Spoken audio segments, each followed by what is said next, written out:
So sometimes it's a little bit easier to actually work on the anterior side of the body.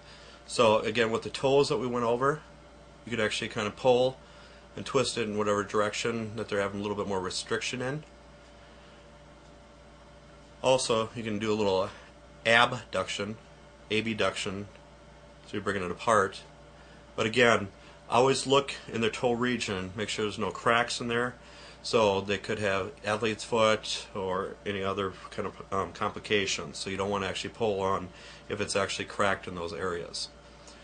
So you can also, with this, what we're going to do is actually plant our thumb, and we're actually bring the toes, we're going to extend the toes, we're actually bring it down. So eventually you're going to bring it down like this. You're going to stretch out that region. So again, for plantar fasciitis, especially down close to the calcaneus region, that's where you're going to add a little bit more pressure to get a little bit more relief there. So again, like we showed you before, you can do more like a snake bite, like more of a twist.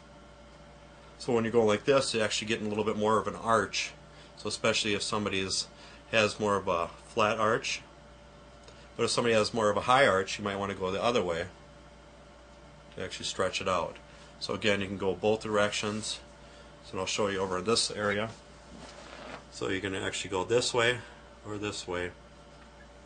But again, more restriction. That's where you want to actually go with that then. Okay, so the top of the foot, you can actually flex the toe and eventually have your thumb or your palm go down in that region. So just make sure they're not going to cramp up during this time too. So with myofascial release, this fascia stretch, they're going to have maybe a little bit more cramping just because they're going to be in one position for a long period of time.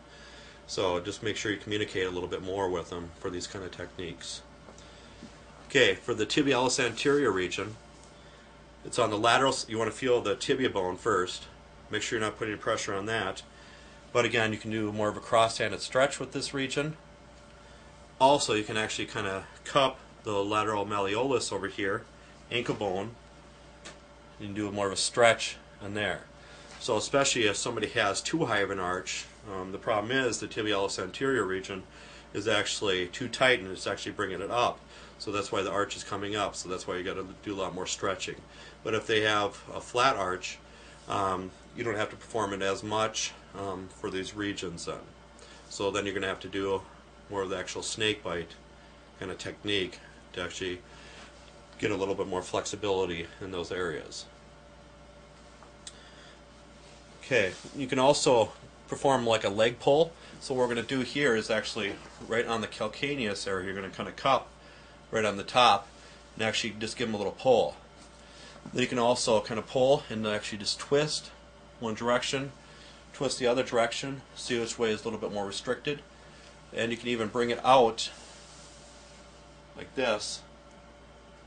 So especially if their leg is more internally rotated like this, you actually have to do a lot more stretching out like this then. So it's already pulling this way, why would you want to bring it more that way anyways?